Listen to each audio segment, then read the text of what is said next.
নিয়মিত প্রশিক্ষণের অংশ হিসেবে ঘনবসতিপূর্ণ ঢাকার আকাশপথে উড়ে যাচ্ছে যুদ্ধবিমান। বিশেষ করে মিরপুর, উত্তরা, তেজগাঁও সহ আশেপাশের আবাসিক এলাকাগুলোতে প্রায়ই দেখা যাচ্ছে এসব সামরিক বিমান চলাচল। বিশেষজ্ঞরা বলছেন, এমন এলাকায় যুদ্ধবিমান চলাচল শুধু জননিরাপত্তার জন্য হুমকি নয়, বরং আন্তর্জাতিক নির্দেশনাও এর অনুমোদন দেয় না। আন্তর্জাতিক সিভিল এভিয়েশন অর্গানাইজেশনের সুস্পষ্ট নির্দেশনা রয়েছে জনবসতিপূর্ণ অঞ্চলে প্রশিক্ষণ কার্যক্রম পরিচালনা না করার ব্যাপারে।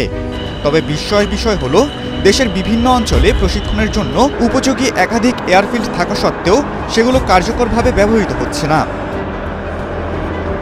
বাংলাদেশে ঢাকার হযরত শাহজালাল আন্তর্জাতিক বিমানবন্দরের রানওয়ে থেকে সামরিক বাহিনীর যুদ্ধবিমানগুলো প্রশিক্ষণের জন্য উড্ডয়ন ও অবতরণ করে।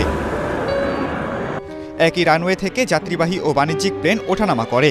পৃথিবীর কোনো দেশে এমন নজির নেই। সব দেশেই যাত্রীবাহী ও সামরিক বিমান উড্ডয়নের জন্য পৃথক রানওয়ে বা বিমানবন্দর থাকে।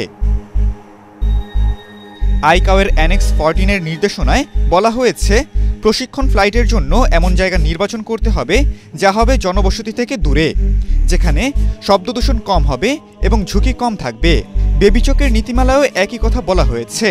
তবে এসব বিধান অনুযায়ী প্রশিক্ষণ পরিচালনা না করে বিপদে রাখা হচ্ছে সাধারণ মানুষকে। অন্যদিকে বাংলাদেশের বেসামরিক বিমান চলাচল কর্তৃপক্ষের তথ্য অনুযায়ী বাংলাদেশে বর্তমানে অন্তত 6টি পুরনো এবং পরিত্যক্ত এয়ারস্ট্রিপ বা এয়ারফিল্ড রয়েছে, যেখানে নিয়মিত কোনো বাণিজ্যিক বা সামরিক কার্যক্রম নেই। অথচ অল্প মেরামতেই সেগুলো প্রশিক্ষণ উপযোগী করা যেত বলে মনে করেন এভিয়েশন বিশেষজ্ঞরা। এগুলোর মধ্যে প্রথমটি ঈশ্বরদী এয়ারফিল্ড। পাবনা নাটোর সীমান্তে অবস্থিত এই বিমানবন্দর থেকে একসময় বাণিজ্যিক বিমান চলাচল করত। তবে 2014 সালে ফ্লাইট চলাচল বন্ধ হয়ে যায়। বর্তমানে এটিকে সীমিতভাবে ব্যবহার করছে সেনাবাহিনী, নৌবাহিনী ও বিমান বাহিনী। এর 4700 ফুটের রানওয়ে থাকলেও হচ্ছে না রক্ষণাবেক্ষণ। 1940 সালের ঠাকুরগাঁও এয়ারফিল্ডটি 1980 সালে পরিত্যক্ত ঘোষণা করা হয়। এই এয়ারফিল্ডে রানওয়ে, গ্রাস স্ট্রিপ ও প্লেন চলাচলের জন্য পর্যাপ্ত জায়গা ছিল। তবে 1971 সালে ক্ষতিগ্রস্তের পর আর সংস্কার করা হয়নি। এরপর থেকে এটি বন্ধ রয়েছে। এটিও সামরিক বাহিনীর যুদ্ধবিমান প্রশিক্ষণের জন্য উপযোগী করা যেতে পারে বলে মনে করছেন সংশ্লিষ্টরা। প্রশিক্ষণের জন্য দ্বিতীয় বিশ্বযুদ্ধের সময় নির্মিত কুমিল্লা এয়ার স্ট্রিপও অন্যতম একটি জায়গা হতে পারে বলে মত বিশেষজ্ঞদের। এর মাধ্যমে জাপানি বিমান পাহারা দেওয়ার জন্য আমেরিকার কিছু যুদ্ধবিমান ওঠানামা করত।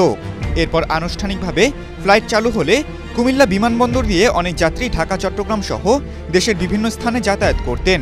কিন্তু 1986 সালের পর কুমিল্লা বিমানবন্দর থেকে সব ধরনের বিমান চলাচল বন্ধ হয়ে যায়। বর্তমানে এটি পরিত্যক্ত অবস্থায় রয়েছে। একসময় এশিয়ার দ্বিতীয় বৃহত্তম বিমানঘাঁটি বর্তমানে পরিত্যক্ত অবস্থায় থাকা আরেক এয়ারফিল্ড লালমনিরহাট বিমানবন্দর। বর্তমানে বাংলাদেশ বিমান বাহিনী ও Bangladesh aerospace and aviation university এখানে সীমিতভাবে কার্যক্রম চালালেও ফাইটার বা প্রশিক্ষণ বিমান চালানো হয় না। দ্বিতীয় বিশ্বযুদ্ধের সময় তৈরি এই বিমানবন্দরটি 60 বছরেরও বেশি সময় ধরে পরিত্যক্ত অবস্থায় পড়ে আছে।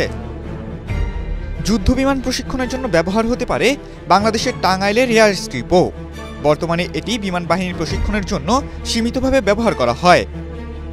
দ্বিতীয় বিশ্বযুদ্ধের সময় মার্কিন বাহিনীর বেস হিসেবে ব্যবহৃত হয়েছিল ফেনী এয়ারফিল্ড। এয়ারফিল্ডের 48 একর জায়গার ওপর একটি রানওয়ে হওয়ার কথা থাকলেও সেখানে 2006 সালে ফেনী গার্লস ক্যাডেট কলেজ স্থাপন করা হয়।